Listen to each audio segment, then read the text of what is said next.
जब भी हम लैपटॉप परचेज़ करने जाते हैं, हम लोग नॉर्मली 2 वे से उसको परचेज़ करते हैं। एक तो दुकान में जाके सीधा दुकानदार से पूछेंगे कि भैया ये लैपटॉप कैसा है, इसमें क्या क्या है और क्या मेरे लिए ये बेस्ट है। तो वो बोलेगा हाँ भाई ये बेस्ट है आपके लिए, इसको परचेज़ कर लो, और हम ख़रीद लेते हैं। या फिर हम लेते हैं ऑनलाइन। ऑनलाइन में कैसे करते हैं, हम लोग जाते हैं यूट्यूब पे जाके जो भी अपना रेंज है उसके हिसाब से बेस्ट लैपटॉप सर्च कर लेते हैं। फिर उसमें से जो भी टॉप के वीडियोज़ होंगे जिनको बहुत अच्छे व्यूज़ आए होंगे उसमें जाते हैं, उनमें जो भी टॉप 3 लैपटॉप्स हैं उनको देखते हैं, फिर उनमें से जो लैपटॉप हमें पसंद आता है और वो उठा लेते हैं। लेकिन इस चीज़ में प्रॉब्लम ये होती है कि शायद जो लैपटॉप आप परचेस कर रहे हो उसके लिए आप एक्स्ट्रा पे कर रहे हो और वहाँ पे आप काफ़ी पैसे बचा सकते थे। अब वो कैसे? तो फिर लैपटॉप परचेस जब करते हैं हम, तो 5-6 चीज़ें रहती हैं, 5-6 फीचर्स जो हमें दिमाग में रखने होते हैं।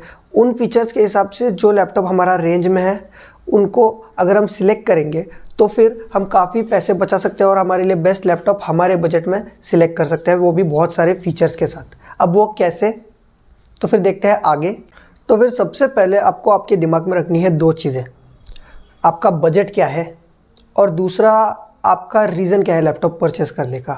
क्या आपको हेवी गेमिंग करनी है, क्या आपको नॉर्मल गेमिंग करनी है, क्या आपको एडिटिंग करनी है, क्या आपका ऑफिस वर्क है, क्या आपका एकदम नॉर्मल यूज़ है।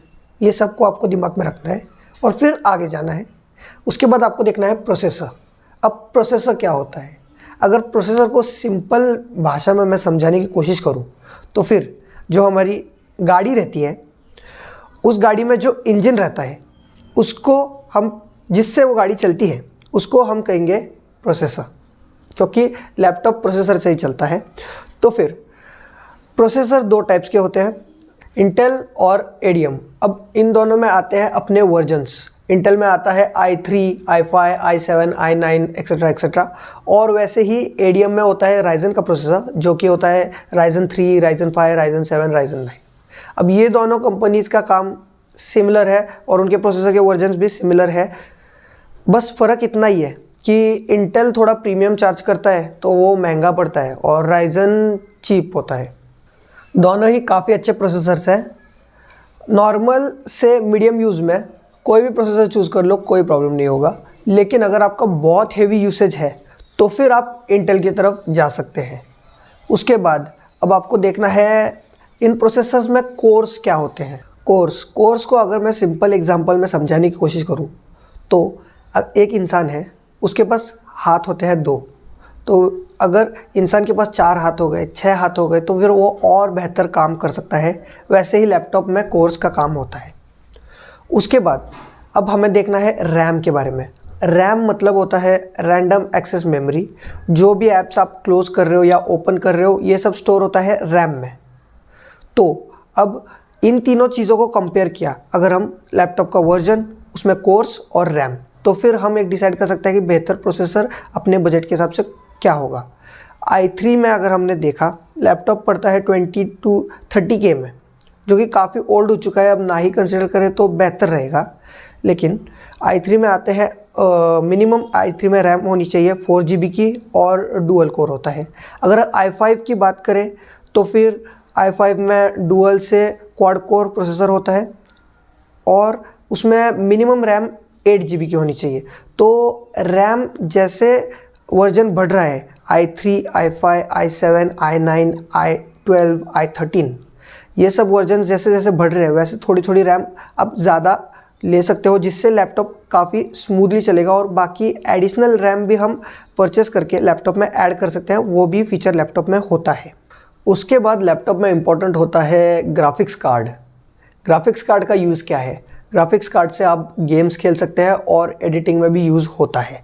तो फिर ग्राफिक्स कार्ड भी 2 टाइप्स के रहते हैं, एक तो रहता है इंटीग्रेटेड ग्राफिक्स कार्ड और एक रहता है डेडिकेटेड ग्राफिक्स कार्ड। अब इन दोनों में फ़र्क क्या है, इन दोनों में फ़र्क इतना ही है, इंटीग्रेटेड ग्राफिक्स कार्ड मतलब जो ग्राफिक्स कार्ड है वो कोई एक अलग हार्ड डिस्क में नहीं है, वो जो हमारे लैपटॉप में जो रैम है, जितना भी रैम है उसी का थोड़ा सा यूज़ करके वो हमें ग्राफिक्स कार्ड का यूज़ दे देता है।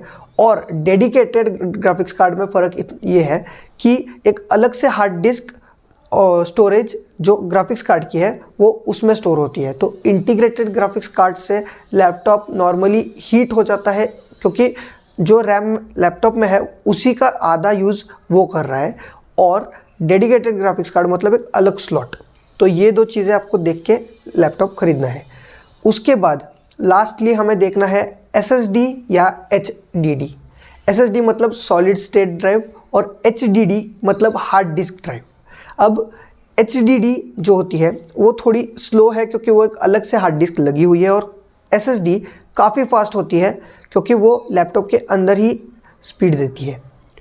तो ये दोनों चीज़ें होने के बाद फिर भी बहुत सारी चीज़ें रहती है लैपटॉप में जो कि, लेकिन मेन इंपॉर्टेंट चीज़ें आपने ये कंसिडर कर ली। उसके बाद फिर आप देख सकते हो आपको बिल्ड क्वालिटी लैपटॉप की कैसी चाहिए, आपका डिस्प्ले कितने इंच का होना चाहिए। वैसे तो नॉर्मली 15 इंच का लैपटॉप काफ़ी अच्छा होता है। फिर आपको डिसाइड करना है एमोलेड या LCD, फिर उसके स्पीकर्स, उसमें कौन से पोर्ट्स लगे हैं।